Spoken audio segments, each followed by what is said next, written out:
नमस्कार दोस्तों, online teacher academy 2.0 में आप सभी का स्वागत है दोस्तों। तो दोस्तों आज का जो हमारा क्लास है वो क्लास 4 यानी सीडीपी का क्लास 4 होने वाला है। ठीक है, चौथा क्लास होने वाला है और आपको जो क्वेश्चन का लेवल देखने मिलेगा दोस्तों वो मॉडरेट टू हार्ड लेवल का देखने आज मिल जाएगा। ठीक है, तो इसमें भी आपको पूरा एक कंप्लीट सेट देखने मिलेगा दोस्तों, जिसमें आपको पूरा 30 क्वेश्चन रहता है। ठीक है, सीडीपी में।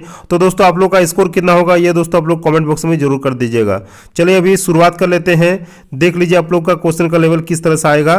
तो बाल विकास में अध्ययन किया जाता है, किसका अध्ययन किया जाता है? गर्भावस्था से किशोरावस्था तक का, गर्भावस्था से बाल्यावस्था तक का, गर्भावस्था से जीवन पर्यंत तक का, या उपरोक्त में से दोस्तों कोई नहीं।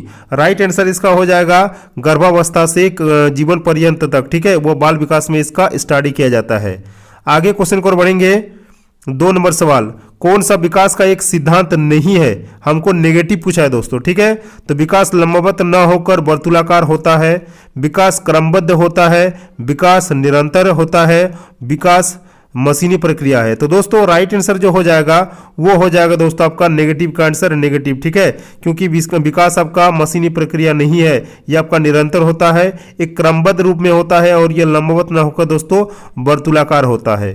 तो राइट आंसर हो जाएगा ऑप्शन नंबर 4। देखिए तीसरा नंबर सवाल, जन्म से किशोरावस्था तक बच्चों में विकास किस क्रम में होता है? जन्म से किशोरावस्था तक बच्चों में विकास का जो क्रम होता है वो कैसा होता है? सांवेदिक, मूर्त और अमूर्त होता है, अमूर्त सांवेदिक और मूर्त होता है, मूर्त अमूर्त और सांवेदिक होता है, या अमूर्त मूर्त या सांवेदिक होता है।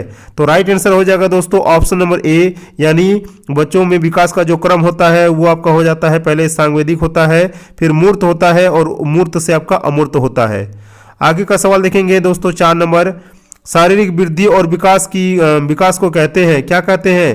तत्परता कहते हैं, अभिवृद्धि कहते हैं, गतिशीलता कहते हैं, या अनुवांशिकता कहते हैं। तो शारीरिक वृद्धि और विकास को क्या कहते हैं? इसको कहते हैं दोस्तों अभिवृद्धि। ठीक है, तो ऑप्शन नंबर 2 इस क्वेश्चन का राइट आंसर हो जाएगा। आगे का क्वेश्चन देखेंगे 5 नंबर सवाल, सहसावस्था की मुख्य विशेषता क्या नहीं है? ठीक है, नहीं पूछा है। तो सीखने की प्रक्रिया में तीव्रता, जिज्ञासी की प्रवृत्ति, अनुकरण द्वारा सीखने की प्रवृत्ति, या चिंतन प्रक्रिया। तो दोस्तों सहसावस्था की जो मुख्य विशेषता है वो आपका चिंतन प्रक्रिया ये नहीं है। ठीक है, आगे का सवाल देखेंगे 6 नंबर सवाल, नैतिक तर्क का अवस्था सिद्धांत किसने स्पष्ट किया है? कोलबर्ग ने, एरिक्सन ने, फ्रायड ने, या पावलोव ने। ठीक है, तो नैतिक तर्क का अवस्था जो सिद्धांत जिसने स्पष्ट किया है वो है आपका दोस्तों कोलबर्ग। ठीक है, option number A right answer हो जाएगा। 7 नंबर सवाल बहुत ही इंपॉर्टेंट है, बहुत बार आपका रिपीट हो चुका है ये वाला सवाल। ठीक है, तो VVI इसको लगा लीजिए। देखिए, सूर्य बच्चों के साथ साथ चलता है, उसके मुड़ने का अनुकरण करता है और बच्चे की बात सुनता है। यह कथन बालक की किस लक्षण की ओर इंगित करता है? परम केंद्रीयता, संजीव चिंतन, ये संजीव नहीं है दोस्तों, सजीव है। ठीक है, सजीव चिंतन या वस्तु स्थायित्व। तो दोस्तों राइट इसका आंसर हो जाएगा वो हो जाएगा दोस्तों आपका सजीव चिंतन। ठीक है, यानी ऑप्शन नंबर 3 इस क्वेश्चन का राइट आंसर हो जाएगा। आगे क्वेश्चन को बढ़ेंगे दोस्तों 8 नंबर सवाल, किसने यह दावा किया कि सभी भाषाओं में होने वाले कुछ सार्वभौमिक गुण जन्मजात होते हैं? किसने ये किया है? तो BF स्किनर ने, अल्बर्ट बंडूरा ने, नॉम चॉम्स्की ने, और इनमें से कोई नहीं। तो दोस्तों जब भी भाषा की कुछ बात आ जाती है, ठीक है, जैसे यहाँ पर भाषा लिखा है, तो जब भी भाषा की बात आ जाता है तो ये आपका नॉम चॉम्स्की इसका आंसर हो जाता है। ठीक है, तो राइट आंसर हो जाएगा दोस्तों ऑप्शन नंबर 3। चलिए आगे क्वेश्चन को बढ़ेंगे 9 नंबर सवाल, किस मनोविज्ञान के अनुसार विकास एक सतत और धीमी प्रक्रिया है? किसके अनुसार? कार्लसनिक के अनुसार, पियाजे के अनुसार, स्किनर के अनुसार, या हॉर्लॉक के अनुसार। तो राइट आंसर हो जाएगा दोस्तों आपका ऑप्शन नंबर 3 यानी स्किनर के अनुसार। ठीक है, चलिए आगे क्वेश्चन को देखेंगे 10 नंबर सवाल, तनाव और क्रोध की अवस्था है। ठीक है, तनाव और क्रोध की अवस्था किसे कहते हैं? सहसावस्था को कहते हैं, बाल्यावस्था को कहते हैं, किशोरावस्था को कहते हैं, या वृद्धावस्था को कहते हैं। तो तनाव और क्रोध की जो अवस्था होता है दोस्तों वो होता है दोस्तों किशोरावस्था में। ठीक है, तो राइट आंसर हो जाएगा आपका ऑप्शन नंबर 3। आगे क्वेश्चन की ओर बढ़ेंगे 11 नंबर सवाल, गर्भ में बालक को विकसित होने में कितने दिन लगते हैं? 150 दिन, 280 दिन, 390 दिन, या 407 दिन। राइट आंसर हो जाएगा दोस्तों आपका ऑप्शन नंबर 2 यानी 280 दिन।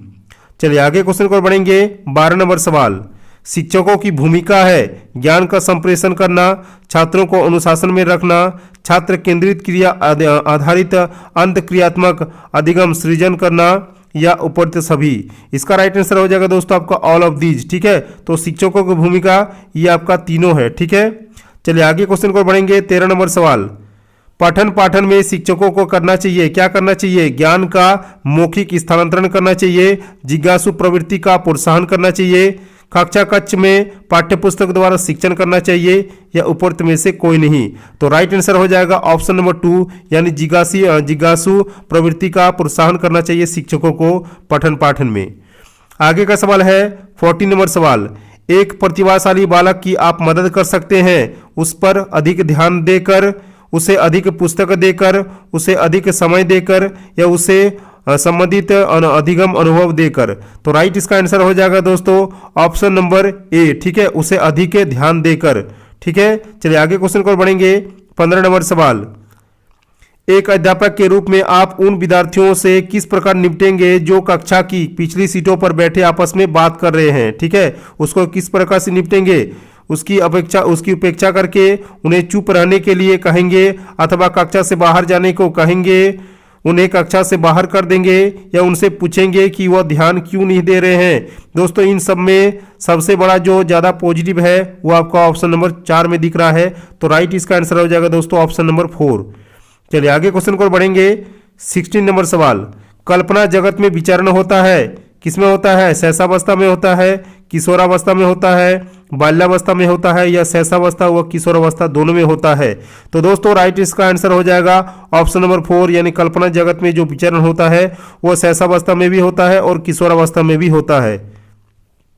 आगे क्वेश्चन को बढ़ेंगे। 17 नंबर सवाल है, छोटे छोटे बच्चों को बोलना तथा 3 पहियों की साइकिल चलाना यह कार्य किस अवस्था में होता है? शैशवावस्था में होता है, बाल्यावस्था में होता है, किशोरावस्था में होता है, या प्रौढ़ावस्था में होता है?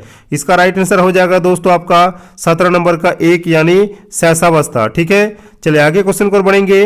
18 नंबर सवाल, निम्न में से किस घटना की ओर बालक सर्वप्रथम आकर्षित होना प्रारंभ करता है? प्रकाश की ओर, माँ की ओर, ध्वनि की ओर, या भोजन की ओर? तो दोस्तों सबसे पहले जो घटना घटता है जब भी बच्चा छोटा रहता है तो सबसे पहले घटना किसके कारण घटता है? ना प्रकाश के कारण। ठीक है, तो चलिए आगे क्वेश्चन को बढ़ेंगे।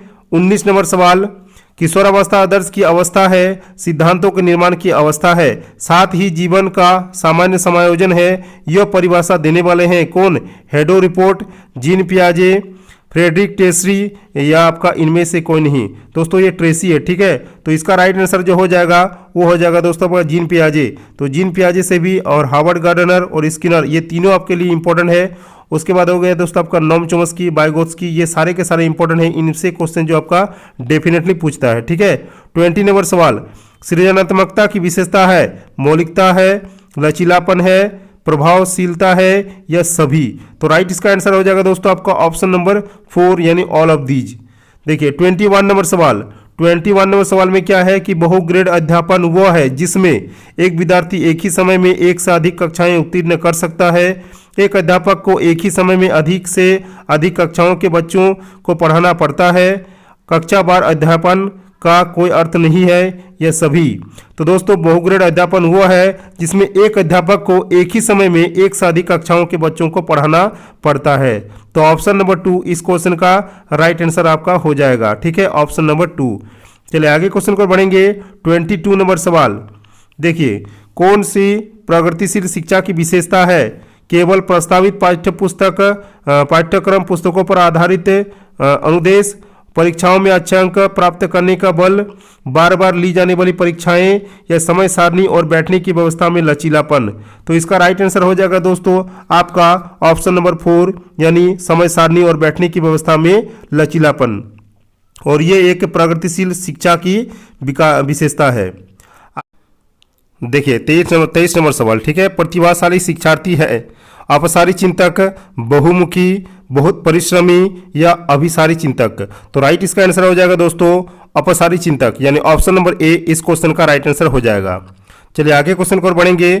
देखिए 24 नंबर, बच्चों में प्रतिभाशीलता के कारण हो सकती है एक संसाधन समृद्ध वातावरण हो सकती है, सफल माता पिता हो सकता है, एक अनुशासित दिनचर्या हो सकता है, या अनुवांशिकता और वातावरण के बीच अंतक्रिया हो सकता है। तो दोस्तों राइट इसका आंसर हो जाएगा ऑप्शन नंबर 4 यानी अनुवांशिकता और वातावरण के बीच अंतक्रिया। आगे क्वेश्चन को पढ़ेंगे दोस्तों 25 नंबर सवाल, 2009 में निर्दिष्ट किया गया है कि कक्षा 1 से 5 तक यदि प्रवेश दिए गए विद्यार्थियों की संख्या 200 से अधिक है तो विद्यार्थी अध्यापक अनुपात होगा, वो कितना होगा? 30 होगा, 40 होगा, 45 होगा या 50 होगा। तो इसका राइट आंसर हो जाएगा दोस्तों आपका ऑप्शन नंबर 2 यानी 40। ठीक है, चलिए आगे क्वेश्चन को पढ़ेंगे 26 नंबर, राष्ट्रीय रूपरेखा 2005 के अनुसार यानी एनसीएफ 2005 के अनुसार अधिगम स्वभाव में डैश और डैश है, सक्रिय और सामाजिक है, निष्क्रिय और सरल है, निष्क्रिय और सामाजिक है या सक्रिय और सरल है। तो इसका राइट आंसर हो जाएगा दोस्तों आपका सक्रिय और सामाजिक है आपका स्वभाव। ठीक है, चलिए आगे क्वेश्चन को बढ़ेंगे 27 नंबर सवाल, सुभाषण में अर्थ की लघुत्तम इकाई है, कौन सा लघुत्तम इकाई है? शब्द है, पह है, ध्वनिग्राम है या रूपग्राम है। तो दोस्तों संभाषण में अर्थ की लघुत्तम जो इकाई है वो आपका रूपग्राम है। ठीक है, यानी ऑप्शन नंबर 4 इस क्वेश्चन का राइट आंसर। आगे क्वेश्चन को बढ़ेंगे 28 नंबर सवाल, जीवन का अनोखा काल कहा जाता है किसको? शैशवावस्था को, बाल्यावस्था को, किशोरावस्था को या प्रौढ़ावस्था को। इसका राइट आंसर हो जाएगा दोस्तों आपका 28 का 2 यानी बाल्यावस्था को। ठीक है, चलिए आगे क्वेश्चन को बढ़ेंगे 29 नंबर सवाल, बालकों को सर्वाधिक रूप में बौद्धिक क्षमता का विकास होता है किसमें? घर में होता है, मित्र एवं साथियों के साथ अंतक्रिया करके, विद्यालय एवं कक्षा में या खेल के मैदान में। तो इसका राइट आंसर हो जाएगा दोस्तों आपका 29 का 3 यानी विद्यालय एवं कक्षा में। चलिए आगे क्वेश्चन को बढ़ेंगे दोस्तों, लास्ट सवाल हमारा है, चरित्र का विकास होता है नैतिकता द्वारा होता है, बाल एवं व्यवहार द्वारा होता है, इच्छा शक्ति के द्वारा होता है या उपरोक्त सभी के द्वारा होता है। इसका राइट आंसर हो जाएगा दोस्तों आपका उपरोक्त सभी। ठीक है, तो चरित्र का निर्माण नैतिकता के द्वारा भी होता है, बाल एवं व्यवहार द्वारा भी होता है, इच्छा शक्ति के द्वारा भी होता है और उपरोक्त सभी। इसका राइट आंसर हो जाएगा दोस्तों ऑल ऑफ दीज। तो दोस्तों आप लोग को वीडियो कैसा लगा, वीडियो आप लोग के लिए हेल्पफुल हुआ कि नहीं, ये आप लोग दोस्तों कमेंट बॉक्स में जरूर आप कमेंट कर दीजिएगा। और सबसे पहले दोस्तों आप लोग सब्सक्राइब नहीं करते तो सब्सक्राइब जरूर से जरूर कर दीजिएगा, क्योंकि इस चैनल के माध्यम से आपको सीटेट के सभी सब्जेक्ट्स को पढ़ाया जा रहा है। ठीक है।